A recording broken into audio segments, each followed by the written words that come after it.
Director for Asian Pacific. You have the floor. Thank you.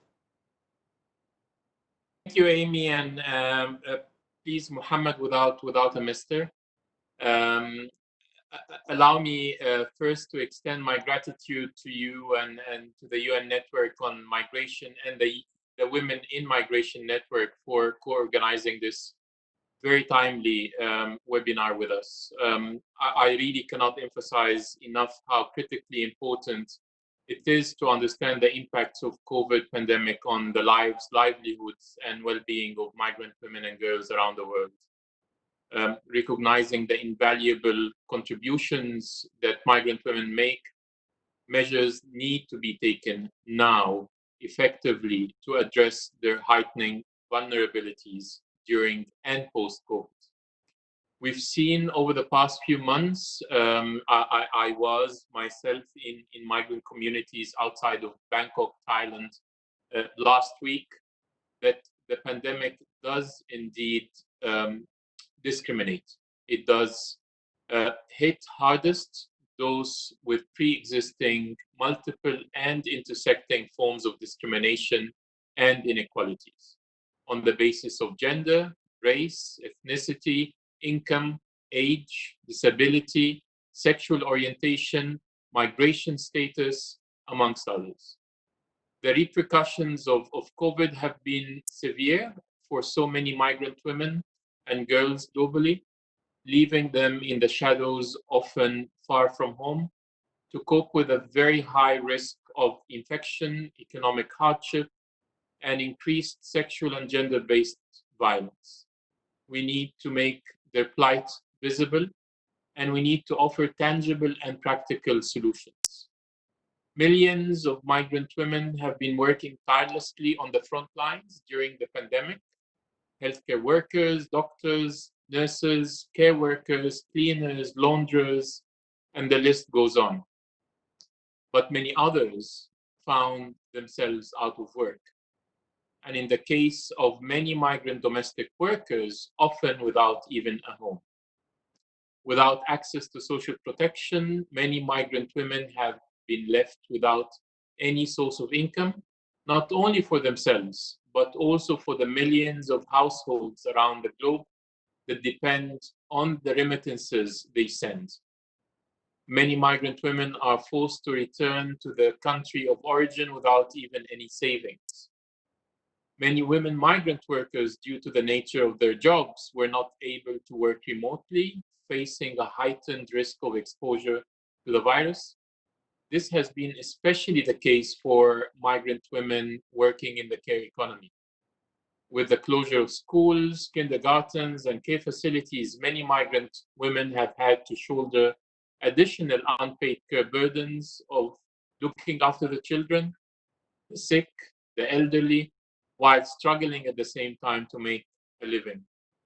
COVID has also exacerbated migrant women's and girls' already heightened risk for sexual and gender-based violence.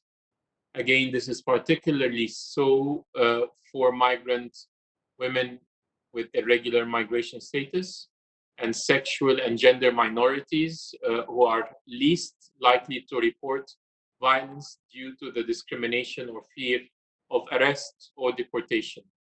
For women migrant domestic workers, the risk of violence is even greater.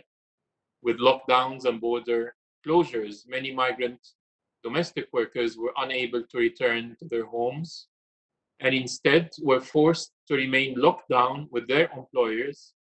And this has not only led to increased labor rights abuses with demands to work with no time off and to work more, but the risk of physical and sexual abuse significantly increased. We have seen cases of domestic workers who escaped abusive employers during the pandemic, only to be arrested and returned to these employers or imprisoned and deported for absconding. COVID has caused great uncertainty, displacement, adversity, exposing huge disparities and inequalities across the world.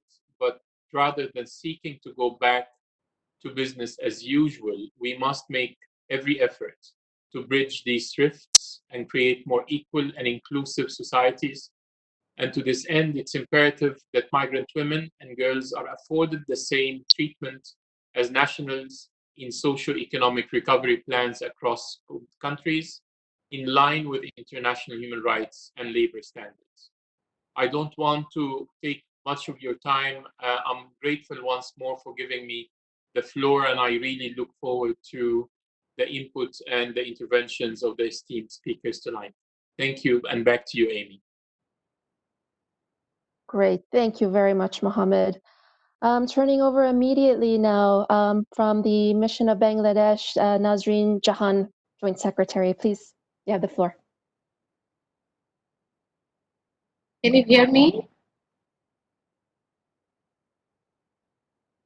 We hear you well. Please go ahead. Okay. Thank you for giving me the floor. First of all, let me first appreciate a time-demanding virtual meeting called upon on the biggest pandemic COVID-19 crisis by the UN Network on Migration Secretariat. I extend my sincere regards to all our participants attending in this meeting. I also convey my deepest condolence to the bereaved families, relatives, friends all over the world who lost their near ones in this COVID-19 pandemic. Through this meeting, I want to convey my condolence. First COVID-19 positive identified in Bangladesh on 7 March 2020.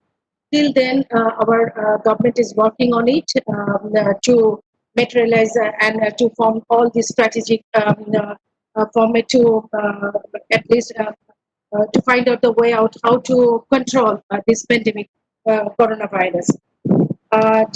Immediately after the outbreak, our under the dynamic leadership of our Honorable Prime Minister and our Honorable Minister of the Ministry, the Honorable Prime Minister have formed different bodies to monitor the whole issues and to go for the making the action plans. After that action plan, we are working on this. In our ministry, we have also prepared a committee, active committee, and we have a regular interministerial meeting with the foreign ministry, the home ministry, the health ministry, civil aviation, and all other concerned agencies. We are working together. And from the ministry, from our ministry, we are since the beginning we have started creating awareness and providing all sorts of support through our embassies. We have missions, labor wings in 30 different countries. We have we are providing all sorts of support through our embassies all over the countries. And then our ministry, from the beginning, we have provided the cash incentive of around 25,000 euro at this time to all the embassies, High Commission of Bangladesh for the depending on the demand and crisis of that country to mitigate our expatriate workers' problem as a food support and other logistic support. And also alongside with this support, we are providing 55 euro to every returning migrant worker upon arrival to the returning to Bangladesh.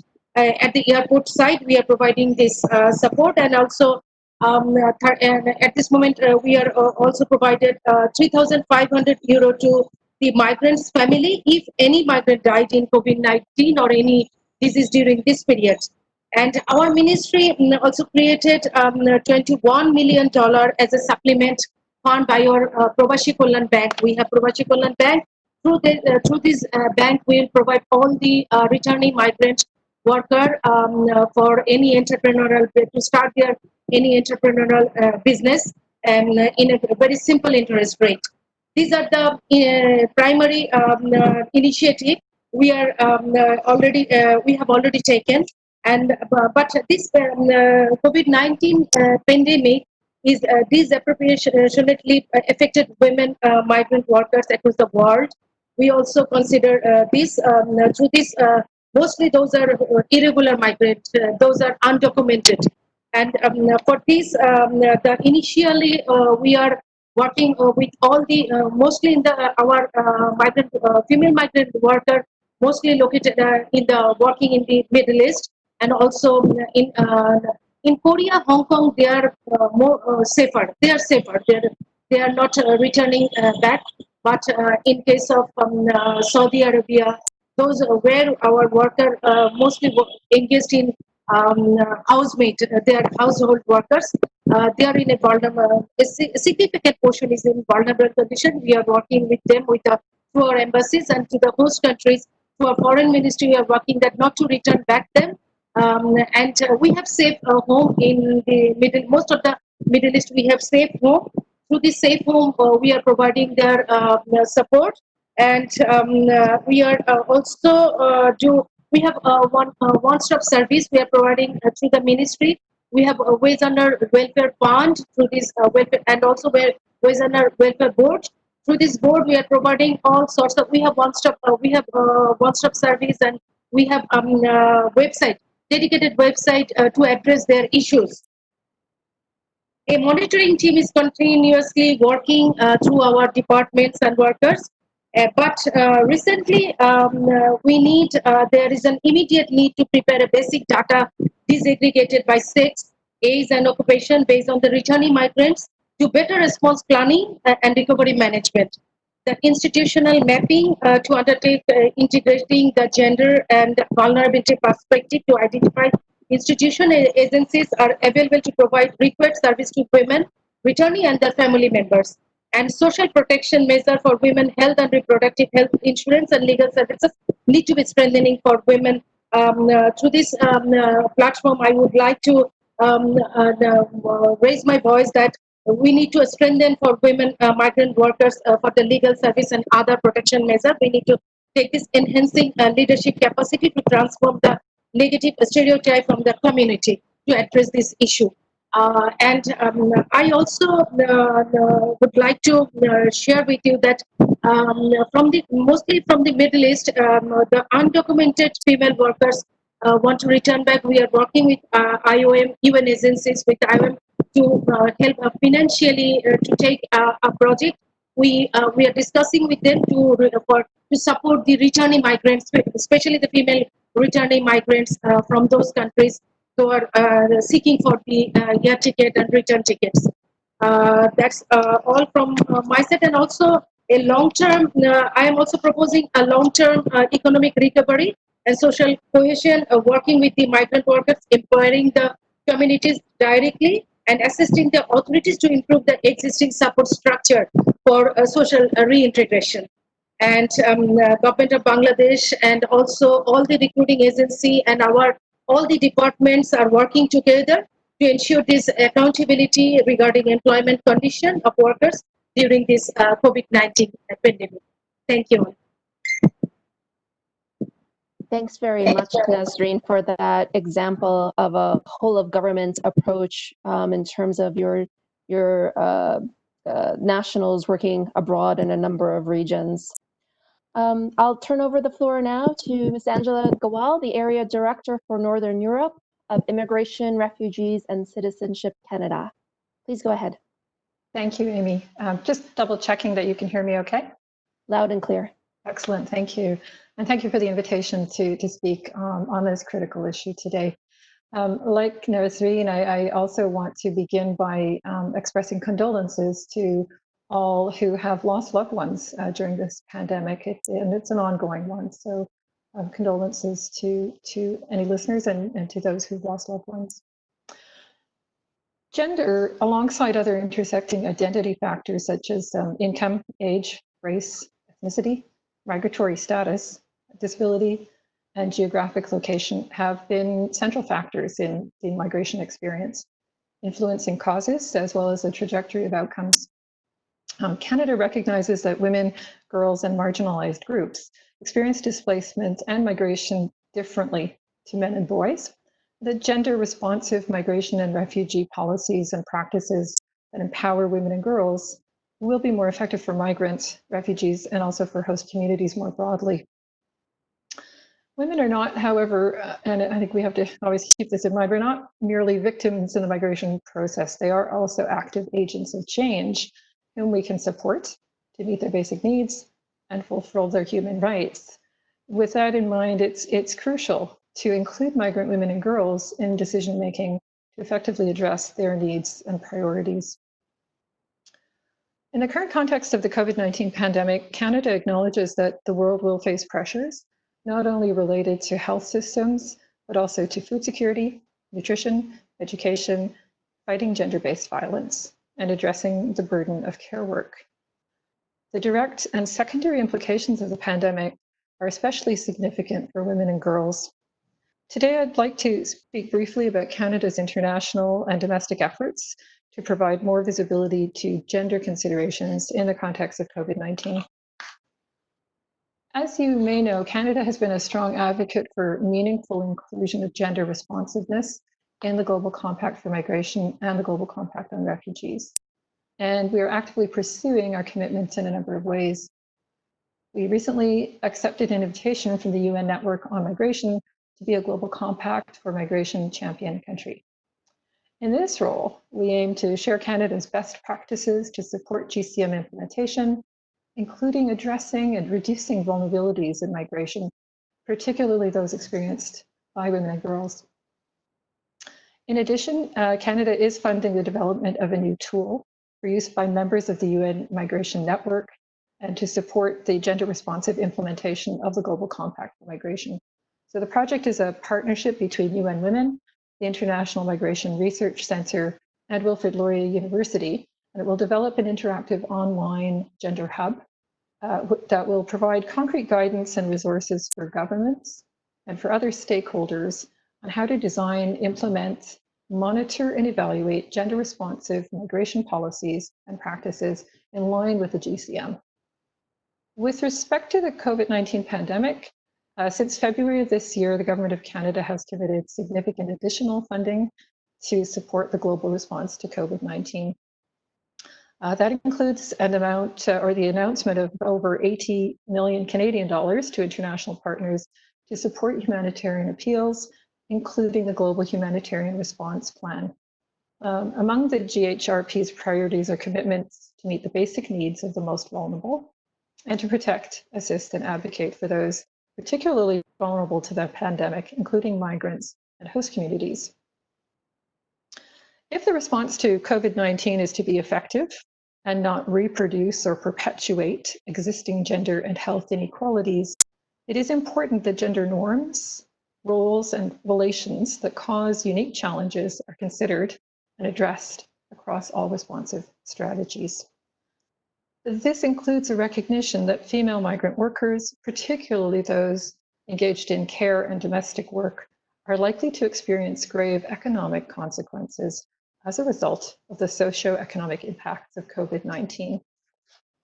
Canada has committed to development programming that recognizes, reduces, and addresses the unequal distribution of paid and unpaid care work, and that supports and protects the rights of paid and unpaid care workers to address the root cause of global inequality. On the domestic front, we're seeking to mitigate the negative effects on newcomer and refugee girls and women in Canada in several ways. Settlement service providers in Canada were asked to focus on the continued provision of critical services, including gender-based violence-specific services online, by phone, and via other web platforms. These services include short-term counseling, information and referrals, as well as mental health and well-being supports. Our gender-based violence strategy partnership, a collaboration with settlement and anti-violence organizations, was presented during 2 COVID-19 webinars on gender-based violence awareness, one of which focused exclusively on immigrants and refugees. And those events drew nearly 1,000 participants. Funding has been provided for the Kids Help phone line to provide young people, including newcomer girls, with the mental health support they need during this difficult time. And finally, an expedited process also exists for those in urgent situations of family violence who apply for permanent residence on humanitarian and compassionate grounds. This process has been deemed an essential service during COVID-19. In closing, I will echo an observation recently made by our Prime Minister, Justin Trudeau. He remarked that, quote, Canada is big enough to make a difference. but small enough to know that we can't do it all on our own. That's the end of the quote. While the contributions of one country are helpful, it is only with a concerted effort that we can meaningfully reduce inequality and vulnerability in migration and advance our GCM objectives. Thank you for your time. And I wish everyone much success in your own efforts to level the playing field for women and girls. Thanks. Thanks very much for that, Angela. And we are really pleased to hear that Canada has announced itself as a champion country for the GCM, pushing forward the need for multilateral efforts, concerted efforts, in order to respond to a number of migrations challenges, especially now during the COVID-19 response period. Thank you very much. You're welcome. Let me turn over right away to Dalia Lenart, member and former chairperson of the Committee on the Elimination of Discrimination Against Women. Please go ahead, Dalia. Okay, thank you very much, and thank you very much for this opportunity to introduce those inputs that CEDAW committee has on the issue. That is women, actually not only migrant women, but all women on the move today, and in relation to all forms of trafficking and in relation to the COVID-19. So at the end of 2018, the CEDAW committee launched the new general recommendation on trafficking in women and girls in the context of global migration. And since the working group had several regional expert meetings in order to facilitate the development of the general recommendation, we had actually most probably 6 or 5 of them. And the last regional expert meetings coincided with this COVID and took online in Addis Ababa for sub-Saharan countries and in Panama for both Latin and Central Americas and Caribbeans. And some representatives from Canada also were present. And it's also extraordinary that the expert meeting in Panama lasted for 8 days. So during the expert meetings, I have insisting as a chair of working group on new general recommendation on providing information on what impact COVID has on women survivors of trafficking, as well as on how the virus is making women more vulnerable to this crime. Also, CEDAW committee received insights regarding COVID from written submissions on the first draft of the general recommendation received from state parties, NGOs, specialized agencies, all in all close to 200 written submissions. But I have to tell you right now that I wouldn't say that the information we received allows the CEDAW committee to see the whole picture on trafficking in women under COVID. Far from it. Even during those regional expert meetings in the course of 8 days, this in Panama with both Latin and Central Americas, and it was in April, and we didn't receive very direct answers. What examples you would be able to bring? How COVID, what impact COVID had on trafficking and situation of survivors. However, I can share some insights with you. Overall, it can be, of course, concluded that the COVID pandemic had a significant negative impact on the situation and well-being of survivors of trafficking. In general, the pandemic uncovered gaps in existing national frameworks regarding trafficking in women and girls.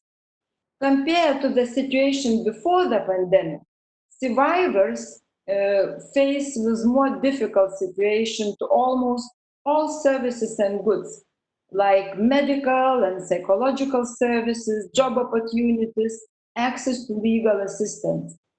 Survivors of trafficking stress, they stress because we also had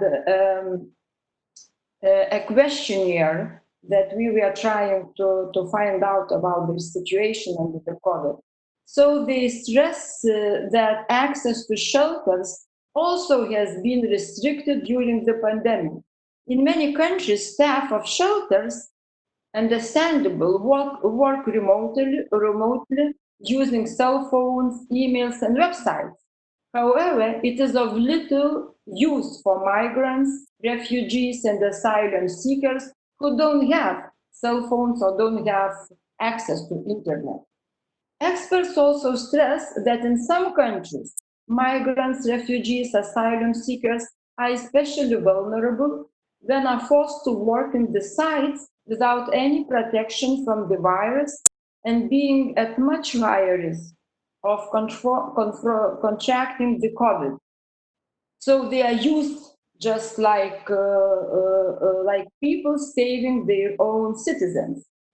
Another form of trafficking that is prevailing during the COVID time is recruitment through the online means, both for online sex and especially for making pornographic footages. Also, women are recruited and trafficked for purposes of prostitution. Women on the move, including migrant women, are much more vulnerable since they are looking right now for financial means to survive during the COVID crisis. During the COVID, there were restrictions put on migration across borders, which deny people, particularly people from the global south, access to legal routes. As a result, many turn to third parties to facilitate their movement in search of work and refugee overseas, which leaves them highly vulnerable to trafficking. Until these restrictive and discriminatory regimes are removed from border controls, trafficking will continue. And that was stressed in almost in all written submissions from interested parties to our first draft of our general recommendation. COVID pandemic caused many migrants to return to their native countries, as it was said here by representative from Bangladesh.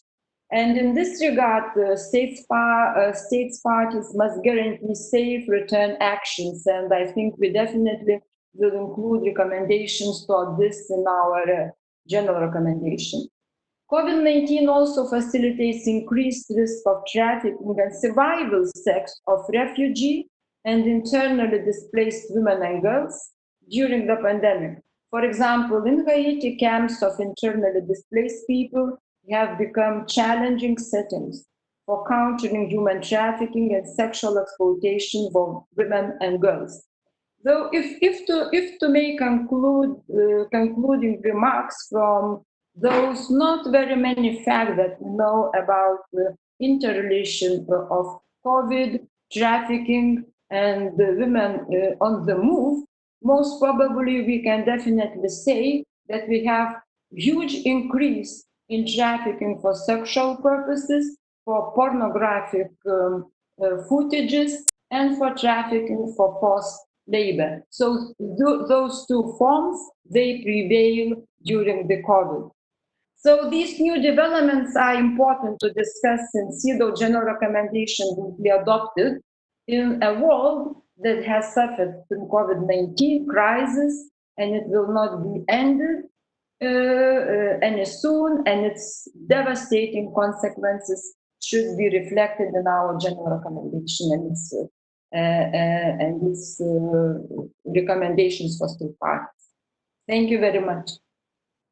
Thank you very much, Dalia, for highlighting the vulnerabilities that are being exacerbated by the number of migration restrictions and increasing the risk for women and girls to trafficking. Thanks very much for that. So we're now going to open the floor to all of you. We already have a number of expressed interests. I will turn first to actually one of our co-organizers of this webinar from the Women in Migration Network, Carolina Gottardo. Please go ahead.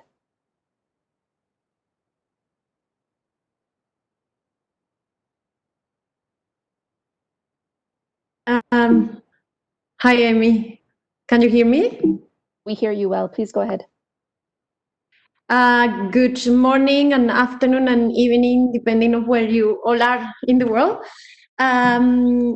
It is my pleasure to be representing Women in Migration Network and to co-organize this webinar with UN Women and with the Network on Migration. Women is a global network with members from all different regions around the world, focuses on the rights of women in migration. And we follow an intersectional approach and aim to expand policies that prioritize the interests of women in all their diversity affected by migration. So thank you so much for the panelists before. I was very pleased that the issue of intersectionality was highlighted, and also the issue of women as agents, migrant women as agents. I do not want to repeat what the other panelists say, because I think a lot of the issues were already covered. I just want to highlight additional issues that I think are also very important. I think the issue of sexual and gender-based violence was highlighted, and I want to kind of link it with the issue of access to services, which has been so crucial during the pandemic, because what we have seen really in many countries of the world is that women have been trapped 24/7 with the perpetrator. And this has been, it really becomes a matter of life and death. And it's not only the women that we have seen an increase in reporting of cases of sexual and gender-based violence, but it's also the cases that cannot report. And that is very, very serious, because also we have seen in some countries how some women have actually, we have seen countries where migrant women have been murdered during this time as a result of domestic violence. So this is a very, very serious issue, and that situation of women not being able to access support or services is very serious. If it was hard before, for instance, to access shelters and support, now it's much, much harder, and this is what we are seeing on the ground. And it's also the issue of access to health services and to services in general for migrant women. Another area that I want to highlight is the issue of LGBTQ women, and this has been an invisible population and also very, very affected by the COVID pandemic, and we cannot underestimate the sort of challenges that have been enhanced. And this is an issue of intersectionality that needs to be very clearly addressed and identified. And another one, we started to talk a little bit about all the changes in policies and kind of the fact that through COVID there have been a lot of changes in borders in terms of how women can stay or not stay, entry, admission, etc. But this has also been linked in different parts of the world with detention and with deportation. So we have seen women and their families in detention, and we have seen in some countries an increase of that. And we also, even if in other countries there have also been women that have been released, but we have seen deportations and returns. And the consequences of that, and also stigmatization when that happens in returns countries, and policies that have been really affecting women in a very, very specific manner that again need to be highlighted. I think these are some of the extra issues. And I want to also highlight the issue of really food security, and that was mentioned before, and so many women struggling to make ends meet, but for very basic survival needs, and highlighting issues such as health concerns and malnutrition as a result of such a widespread situation in different countries across the world. So, there is much more to say, but these were extras that I wanted to highlight from what has already been mentioned. Great. Thank you. Thank you very much, Carolina. I'll turn back to the floor right away to Sophia Waka, the head of prevention and security from the town of La Courneuve in Paris. I understand she'll be delivering her intervention in French, and one of my colleagues will be able to translate that into English. Please go ahead.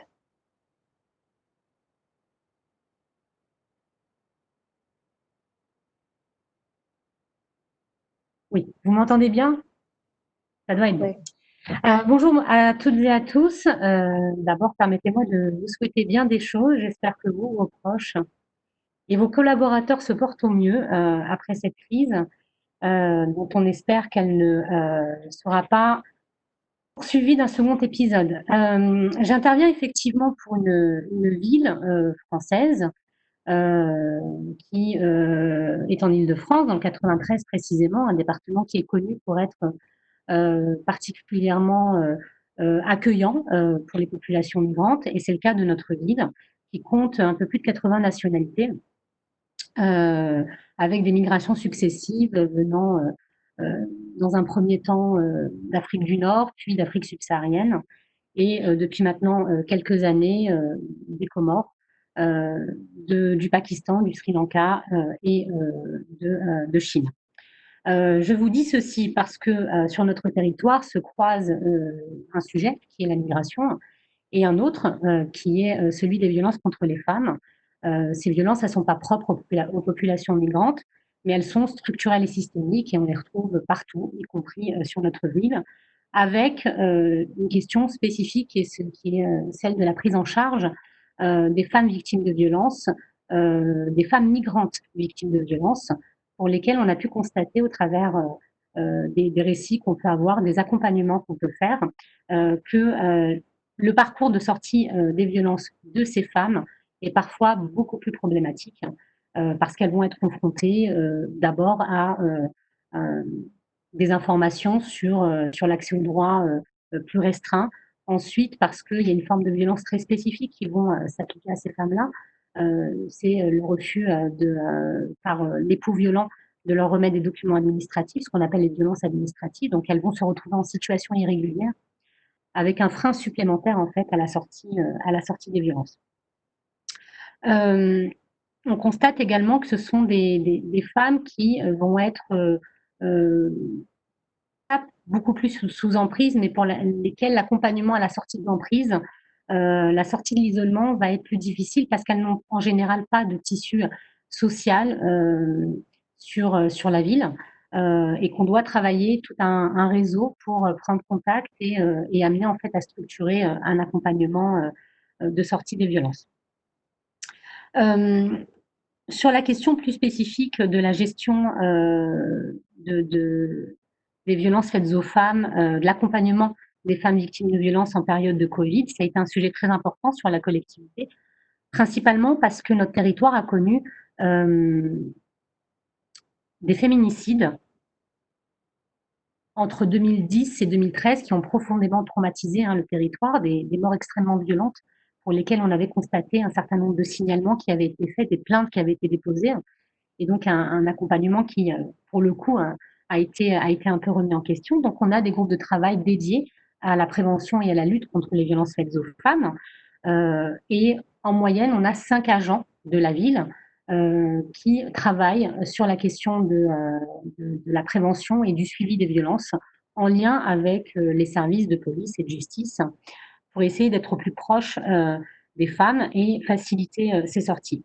Ce qui fait qu'en contexte Covid, on a très rapidement mis en place au sein de ce groupe de travail une cellule de crise pour se poser 2 questions. D'abord, quel est le diagnostic qu'on fait en période de Covid à l'entrée en fait de la crise sanitaire sur la question de la prise en charge des victimes et des co-victimes que sont les enfants. Et ensuite, comment élaborer une stratégie d'intervention post-Covid, puisqu'on a globalement assez rapidement constaté qu'on serait confronté à des demandes très, très, très, très importantes en sortie de Covid. Donc, sur le diagnostic qu'on a pu faire, ce qu'on a identifié, c'est qu'on avait une baisse d'environ 45% des plaintes en commissariat. Donc, les femmes se déplaçaient moins pour demander l'intervention de la police ou la protection de la justice. Par contre, on constate une augmentation de 40% de l'activité policière, c'est-à-dire de l'intervention de la police au domicile des familles pour des faits de violence intrafamiliale. Ce que nous dit la police, pour en avoir échangé avec un certain nombre de victimes, puisqu'ils proposent aux victimes systématiquement de déposer plainte, c'est que les femmes souhaitaient que soit enregistré le passage de la police à leur domicile pour des faits de violence, mais refusaient de déposer plainte et de partir sur de l'hébergement d'urgence, précisément parce qu'elles avaient aussi peur d'attraper en fait le Covid. Et donc elles souhaitaient plutôt cumuler des preuves pour préparer leur sortie du domicile après le confinement. Ce qu'on a constaté aussi, c'est que les supports de communication qui ont été travaillés par les services de l'État pour sensibiliser les femmes et sensibiliser en fait les habitants aux violences et aux dispositifs de secours qui étaient mis en place étaient inadaptés à la population de notre ville. Premièrement, parce que les supports de communication étaient trop chargés, il y avait beaucoup trop d'informations, c'était pas très lisible. Et ensuite, parce qu'on n'a pas du tout envisagé le cas des habitants non francophones et des habitants qui ne maîtrisaient pas, qui ne savaient ni lire ni écrire. Donc ça a été un souci. On a également constaté que tout ce qui avait été un peu mis en place pour compenser la fermeture des services n'a pas vraiment fonctionné, c'est-à-dire qu'on a maintenu la possibilité pour les victimes de se présenter, par exemple, dans les pharmacies pour signaler les violences dont elles étaient victimes au quotidien. Ça n'a pas fonctionné, principalement parce que ça a été diffusé, donc les auteurs de violences, les conjoints violents, ont aussi enregistré qu'il y avait cette possibilité pour les victimes, donc elles étaient encore plus contraintes dans leur déplacement. Les permanences physiques ont été maintenues aussi sur quelques villes, mais là aussi, on avait chez les victimes la peur du Covid, donc elles n'y allaient pas. La seule permanence qui a fonctionné, c'est la permanence ouverte aux femmes migrantes et qui s'est tenue sur Facebook. Donc, on a des juristes qui ont maintenu des permanences juridiques à distance pour préparer notamment les dossiers de demande d'asile et les dossiers de renouvellement de titre de séjour ou de demande de premier titre de séjour pour des faits liés aux violences. Ça, c'est un peu le contexte qu'on a eu. Sur la période, on a eu une seule demande de mise en sécurité. Madame Waka, s'il vous plaît, est-ce que vous pouvez peut-être résumer parce qu'on est un peu à court de temps, s'il vous plaît. Très bien. Merci. Sur la stratégie donc post-Covid, juste pour vous dire qu'on a très rapidement essayé de mettre en place des choses pour faciliter les prises de plainte avec l'intervention de travailleurs sociaux, de traducteurs, la mise en place de groupes de parole et puis une mise en lien aussi avec les services préfectoraux pour faciliter le traitement des dossiers des femmes migrantes qui se sont retrouvées en difficulté sur les renouvellements de titres de séjour ou sur les demandes d'asile. Voilà, et juste pour conclure, on a effectivement une montée des demandes depuis le déconfinement, avec notamment 5 situations extrêmement complexes à traiter, avec des problématiques liées à la situation administrative, et puis aussi des violences sur mineurs qu'on n'avait pas identifiées avant, notamment des revenge porn qui se sont révélées pendant cette période de confinement. Merci à vous.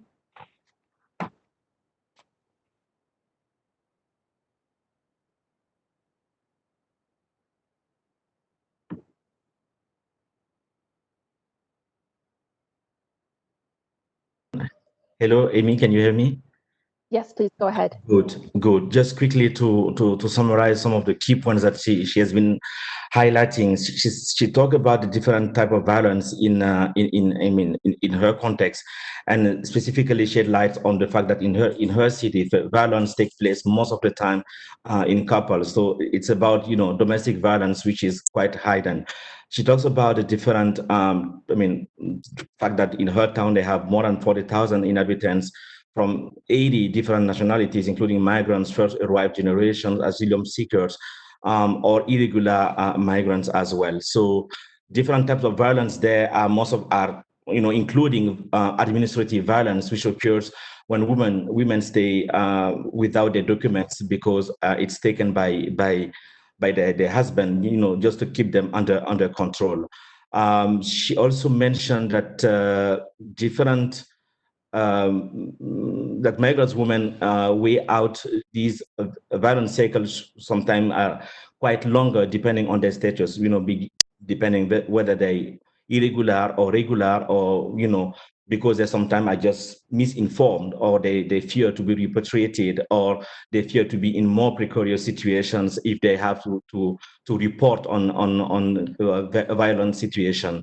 So one of the good practice there is that the town has put in place working groups dedicated to domestic violence, and that has been created several years ago, working with the police and local association on local legal assistance, access to housing, etc. So in the context of the COVID, the city put in place a crisis unit dedicated to violence.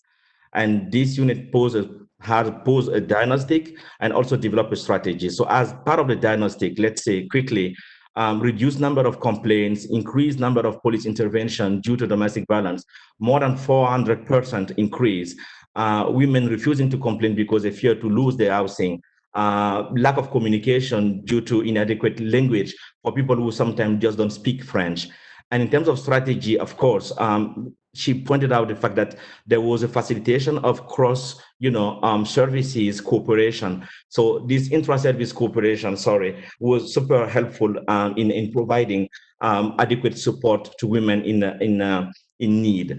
Also, the translators that was also called upon to facilitate everything, availing social workers to support complaint processes, and they undertaking now a more comprehensive analysis of economic and psychosocial impact of the COVID in her town. So that's, let's say, a summary of what Sophia has brought to the discussion. Thank you. Over. Thanks very much, Abdel, for translating for all of us here. I'll turn over the floor very quickly now to Magnus Andersen, the First Secretary of Norway. Please go ahead. Yeah, thank you so much, and thank you to the UN Network on Migration and UN Women for convening this event and for putting this very important topic on the agenda. Like many of the other speakers, we are very concerned of some of the protection challenges that we see now under the COVID-19 pandemic, and which also relates to the situation of migrant women and girls. With the loss of jobs, quarantine, isolation, frustration, and disruption of social and family structures, we see a higher risk for domestic violence and gender-based violence under the pandemic. Reportedly, an additional 15 million SGBV cases are expected for every 3 months that lockdown continues, and this is a very alarming prospect. Another concern for us is the use of negative coping strategies to compensate for loss of income and livelihood. I think of women and girls being forced into sex work, human trafficking, or even paying with sex for basic services. This brings me to a third concern, which others also have addressed, which is the limitations on access to services and health care.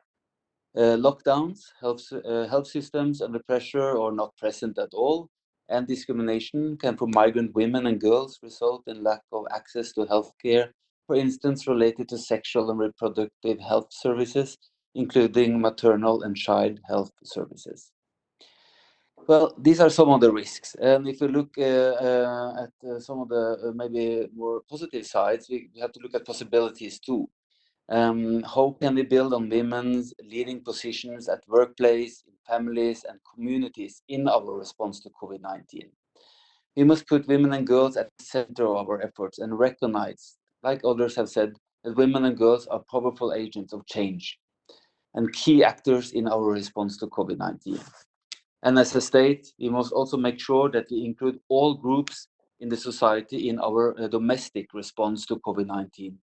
Migrants should not be left behind. Norway is also, of course, a donor of multiple efforts in the response here, and I just want to highlight a few things that we as a donor is doing. First of all, and what's important for us, is that the gender dimension is integrated into the overall humanitarian global COVID-19 response as launched by OCHA. Secondly, we must ensure the gender perspective in our longer-term efforts to mitigate the virus. And Norway took the initiative for a new UN multi-partner fund to assist developing and middle-income countries in tackling the long-term socio-economic consequences of the COVID-19 pandemic. Gender perspective and equality is well integrated in the mandate of the fund. Together with others, we also advocated successfully for UN Women's participation in the advisory committee of the fund. Furthermore, we must also strengthen our general efforts, focusing especially on migrants. And Norway has for that reason now contributed to the UN Multi-Partner Trust Fund for Migration, which is supporting the UN network in implementing the Global Compact on Migration at country level. And our contribution is earmarked for 2 thematic areas, and one of them is the one on the migrants in vulnerable situation. Furthermore, I would like to also highlight here, we're also looking at participants, our cooperation with NGOs and civil society. It's very important also on this topic. And we use your inputs and reports in informing our position and in our bilateral engagement with various stakeholders. And we see that this is working. For instance, when we had the Oslo conference on SGBV last year in May. We are now actively tracking the commitments made at that conference to make sure they are translated into action. And I would also like to then point to one other forum we have for cooperation with multi-stakeholders, which is the call to action on protection from gender-based violence in emergency. It brings together all stakeholders in the fight against SGBV. So I think we have to continue along those lines and do our best in all our respective capacities. I thank you so much.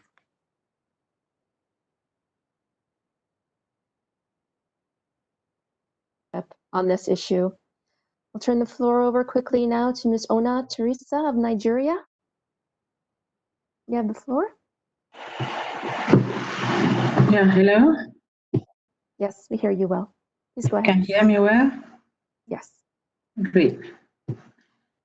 So I would want to start by thanking the organizers of this event to allow us the opportunity to discuss about some specific issues on how COVID-19 affects women and girls.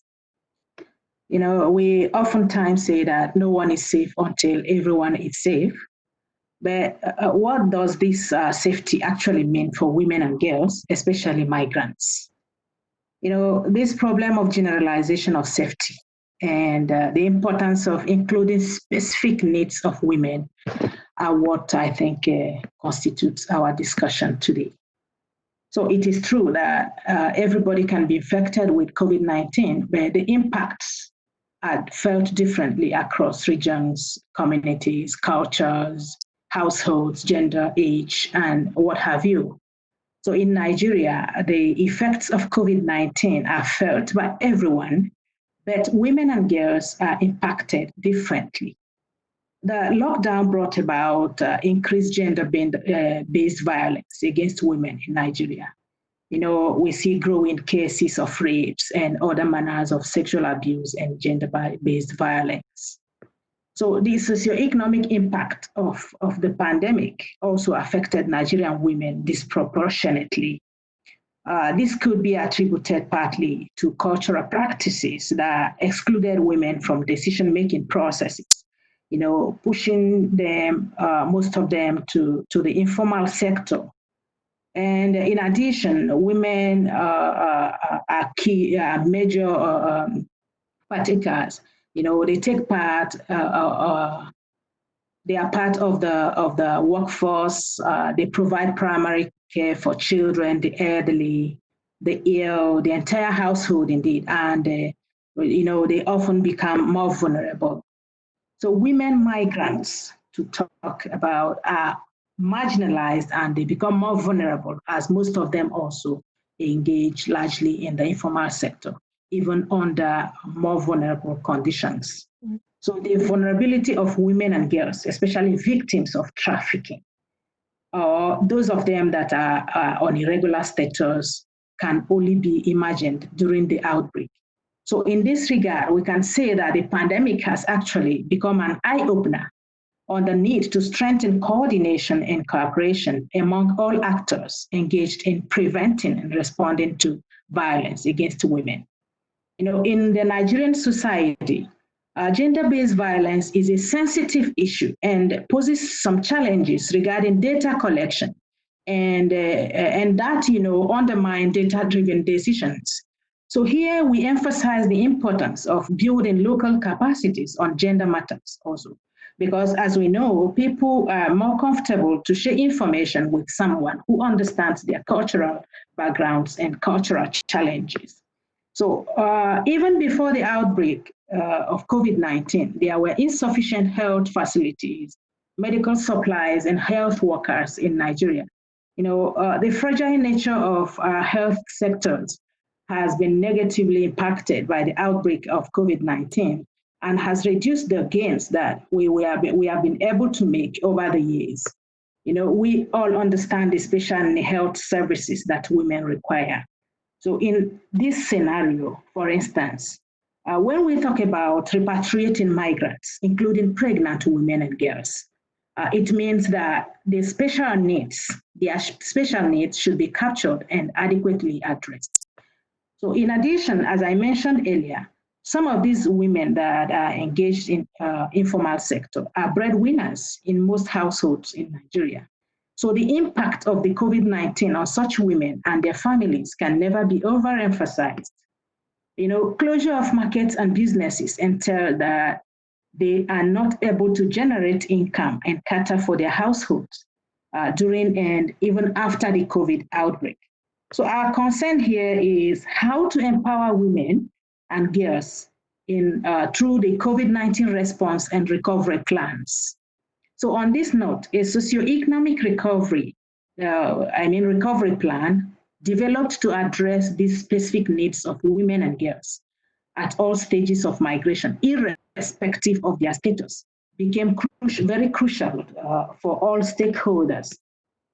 On another hand, the outbreak of COVID-19 has exacerbated the vulnerability of women who flee their homes due to conflicts and persecution. What could be the possibility of integrating the response to the socioeconomic impacts of pandemic on crisis-affected population, especially women, into a WASH humanitarian cluster? Ona, I'm sorry to interrupt you. It's just that we're going over the hour now for this webinar. If you can quickly wrap up, because I think we have one or two other people who want to take the floor quickly. Thank you. Okay. I was just saying that there should be need to integrate the response to this in a WASH humanitarian cluster. So because there should be eventually an increase in cash-based interventions and other sustainable livelihood activities. So in conclusion, I would say that Nigeria has been making efforts towards the implementation of the GCM in the area of return and successfully reintegration of Nigerian migrants. And also there are efforts to curb irregular migrants. So I would want to know if there are discussions on ground or measures on ground that would enable all these national and local efforts in the implementation of the GCM to be captured in the report on GCM implementation. I thank you. Thank you very much, Ona, for that. Colleagues, we just have two more people who requested to speak from the floor, but because we've gone over, I'm going to ask them each if they can limit themselves to 2 minutes. I'll call on next Maria Corina Muscos from the Major Group on Children and Youth. Please go ahead, Maria. Good day, everyone. My name is Maria Corina Muscos. I am a Venezuelan woman and a migrant. And these two identities inspire me to create Venezolanas Globales, a platform that gathers and empowers women from the Venezuelan diaspora. At the beginning, we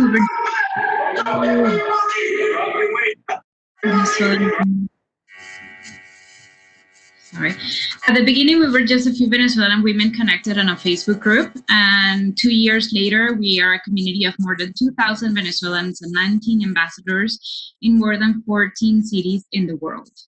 And Venezuelans are migrating due to a terrible humanitarian crisis, but we will also like to be recognized as migrants that provide an added value to local communities. So today I wanted to talk about the particular situation of Venezuelan women in the migration crisis. We have heard here in this webinar and by the UN Secretary General that this pandemic has deepened existing inequalities, exposing vulnerabilities, and amplifying the impacts of the pandemic. However, these inequalities also exacerbate when we refer to women and migrants. Even before the migration crisis, even before women migrate in Venezuela, they face many vulnerabilities, from the failure of the public health system to sexual and reproductive health.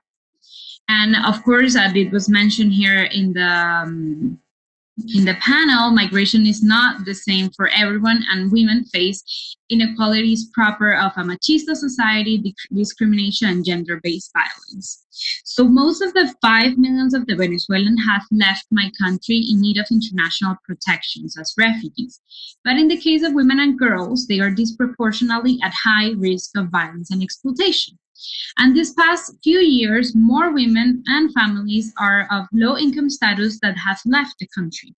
And these women do not only have greater difficulty in finding formal employment, but they are also at greater risk of being subject to sex trafficking, sexual slavery, and other forms of exploitation.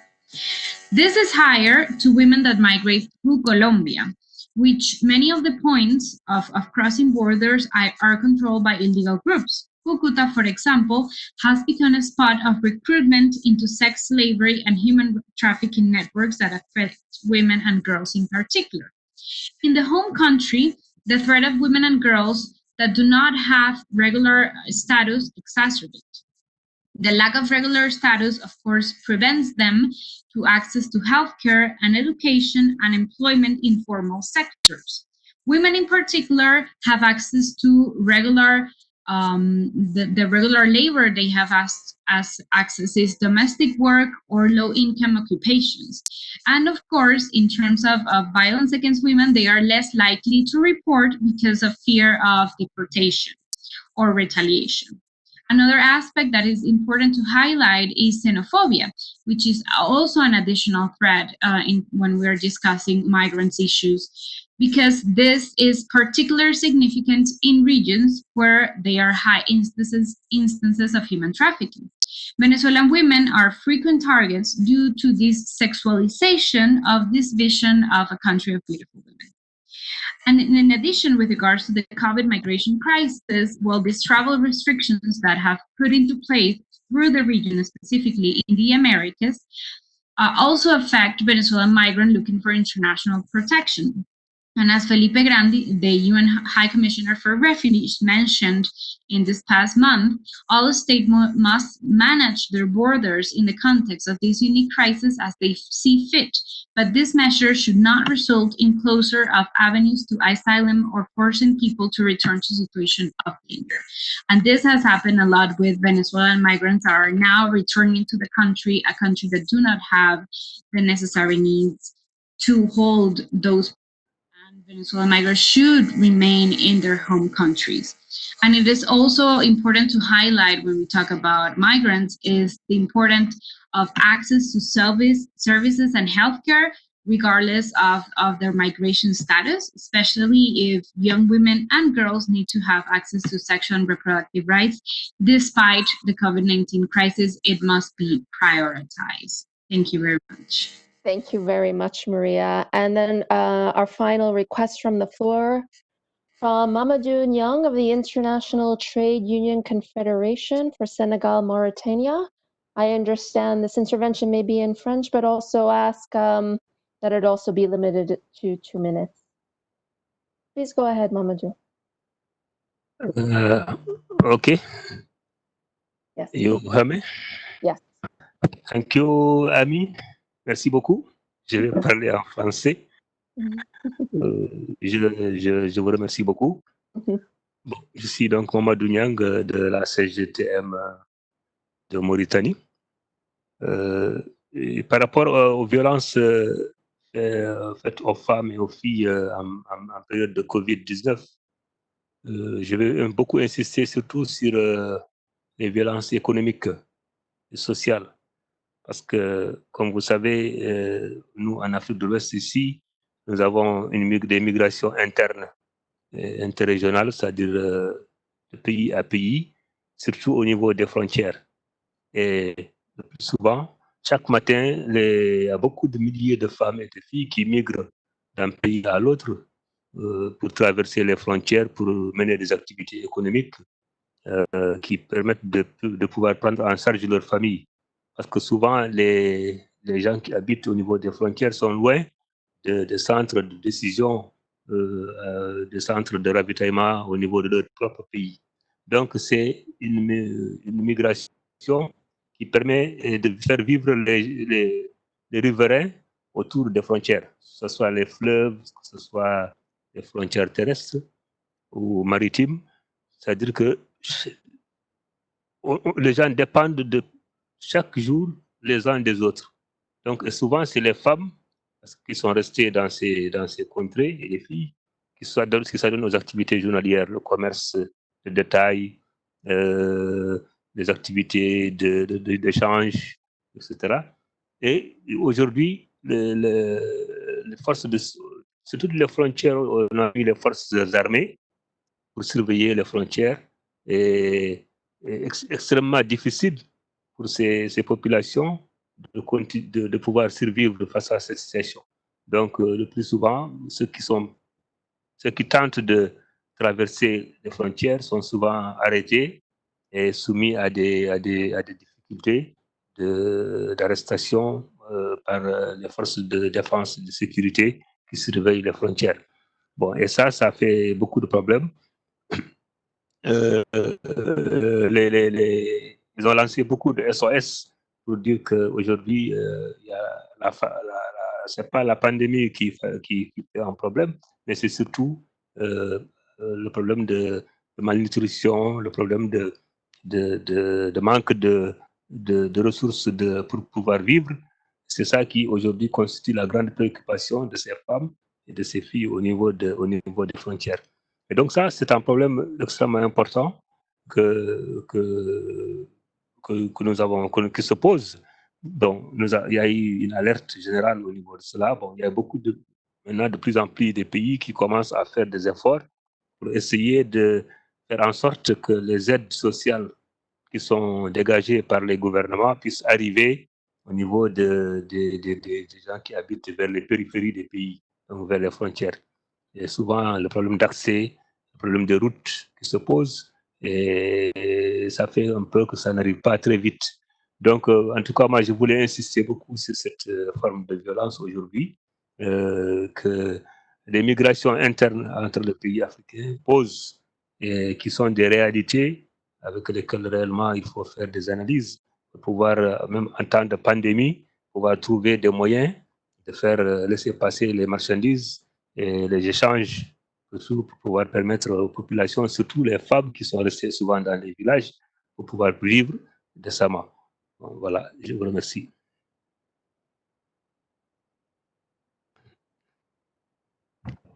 Thank you very much. Merci beaucoup, Mamadou. Et you remind me, et ce que vous avez dit m'a rappelé un certain nombre de choses que j'ai vécues personnellement au niveau de ces frontières. But just quickly, Mr. Mamadou has been highlighting something specific to West Africa. He said that as of now, the most important thing that he's seeing is the socio-economic balance that women and girls are encountering in the region, and because this is due to the fact that the context itself is in West Africa is most of the intra-regional migration, and you have every day thousands of people, thousands of women and girls crossing the border for commercial, for trade activities and economic or other economic activities. The lack of resources, due to the fact that they're very far from the center of power, being far of administrative centers, put them, at more at risk, and really depending on these cross-border activities. And it's more challenging because now borders are strictly controlled by police. All borders are quite close, so they cannot work. And this is why most of them have been saying that, it's not the pandemic, the disease that they're fearing more, but they're mostly fearing the economic crisis. Then this is the life which are at risk. Then it's about, severe economic impact for these women and girls at the borders. And finally, he said that yes, governments are now taking some measures just to make sure that the social aid and assistance really reach these vulnerable persons. But unfortunately, there are some challenges also related to the fact that the routes, the ways to get to them are not always available. Thank you, and I hope I've been translating everything important. Thanks very much, Abdallah and Mamadou, for that. Colleagues, we've exhausted our time for this webinar. I want to thank you all for participating. It was very helpful to hear from a number of you on this issue, highlighting the vulnerabilities of migrant women and girls exacerbated in terms of sexual and gender-based violence, and also in terms of their trafficking and further exploitation. At the same time, it's important to remember migrant women as key actors with their own agency, who are leaders themselves in their own homes, their own communities, their own workplace, and to seek ways in which, for the COVID-19 response and recovery efforts, to incorporate their specific gender and age responsive needs. We thank you all for highlighting a number of these important issues. In the coming days, we will circulate and post online to the network website a link to the recording of this, and as well on our network website, you'll see a list of forthcoming webinars. We hold one approximately every Thursday. So thank you very much again for your time and attention, and we hope to see you all again, at least online, soon. Until then, take care and be well and have a great day. Thank you. Thank you, Bye. Amy. Thank you for your good Bye. moderation. Thank you. Bye. Thanks. Bye-bye.